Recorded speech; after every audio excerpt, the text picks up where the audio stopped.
What is up, everybody? It is I, your coach Melanie Black, and today I am going to give you one simple trick that works so well for fixing your deadlift form so that you're getting the most out of your deadlift, reducing risk of injury, getting all of the benefits, and the coolest part is it is with a piece of equipment I know that if you are watching this in your home, you have access to. Even if you're not watching it in your home, you likely have access to this piece of equipment. It is one of the most versatile things you could possibly have, and that is a wall.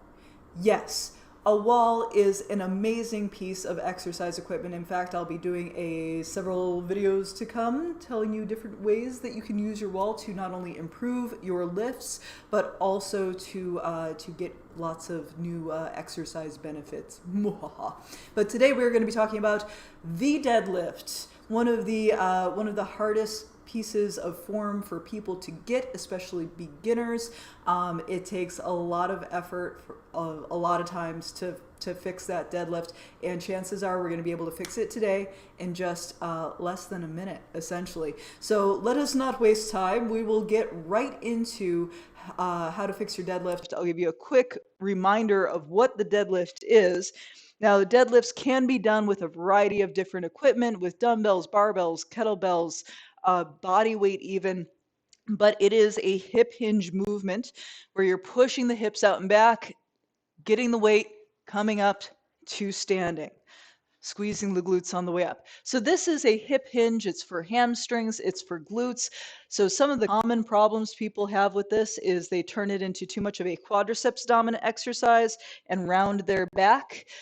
Sometimes they're mostly going okay, but then you get that little strain in your back, that kind of thing. So if this is you, if you found the deadlift confusing, don't worry, you are not alone, but we're going to fix it right now with this gorgeous, this beautiful wall, okay? So the wall, what you're gonna do, you're gonna stand so that your heel is somewhere between 8 and 12 inches away from the wall.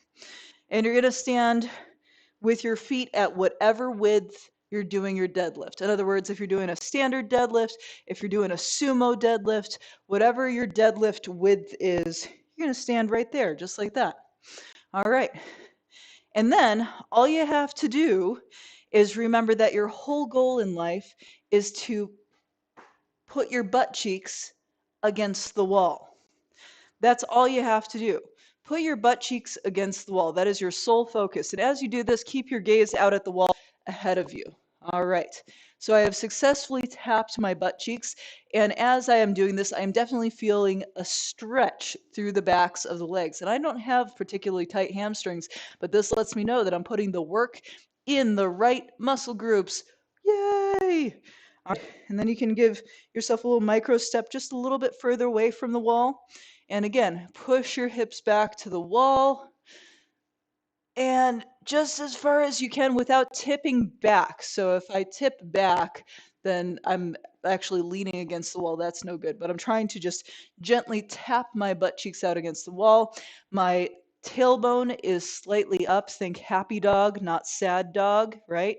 And I'm reaching those butt cheeks out and back. Really want to tap the wall with those butt cheeks. Oh, it's not going to quite make it that time, but that's okay. All right. Now I'm ready to deadlift. I'm going to put my weight, in this case, right between my feet because it's a kettlebell. If I had a barbell, the bar would be right against my shin, so next to your center of gravity. That is for any standard deadlift. If you're doing a stiff leg, a little bit different, but I'll talk about that too. All right, so here I go. I'm not going to think about picking up the weight. If I think about picking up the weight, I'm like going to do one of these, like, oh, I'm thinking about picking up the weight, so I'm bending over to get it. No. The weight's going to be there by the time I get down. It's not going anywhere. I'm going to stick my butt out, try to touch the butt cheeks to the wall. I grew up with Ren and Stimpy, and I always think of like that kind of gross cartooning with the big shiny butt cheeks when I'm sticking my butt out, because it's very prominent. Yes. And then when I get down to the point where I can touch the kettlebell handle, I'm going to grab onto that handle, keep my chest up, and then come up to standing. Ho, ho, ho, look at that. And all of a sudden, I have deadlift. Ladies and gentlemen, we have deadlift. Of course, you want to make sure you're really exhaling, squeezing the glutes, coming up to nice tall standing position at the top of every one. There's more to the deadlift than just that part, but the hip hinge seems to be the part that y'all have the most difficulty with learning. So hopefully this one weird trick will help you out with that. Oh, I did say I was going to go over stiff leg deadlifts. Okay, stiff leg deadlifts. So if I am keeping the knees relatively straight, in other words, I'm not going to bend my knees at all for the stiff leg deadlift, then I'm not going to have the weights right next to my shins as I come down. It's a little bit different, but the booty rules, the butt rules is still the same, right? And up and squeeze. Ugh, I just choked on my own spit. Okay, so yes, sticking the booty out and back, even if you're not actively bending the knees as you would for a standard deadlift, stiff leg deadlift, still sticking the butt out as we hinge at the hip. All right, so that's it. Pretty simple, right, guys? All right.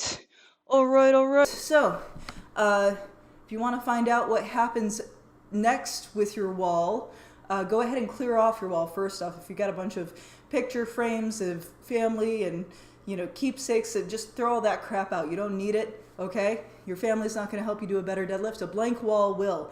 So you put those picture frames someplace else, clear off a wall, make sure that there's a clear path to it. A clear floor space and a clear wall is all you need for a good workout, but you got to make sure that you have some of that space available for yourself. So make some space for yourself, and then tune in next time. I'm going to be doing probably a 4-week series or something like this on stuff you can do with your wall in your home to make your workouts better. So that's neat. All right. And if you want more coaching, hit me up, www.thenerdgym.com. I'll see y'all later. Bye.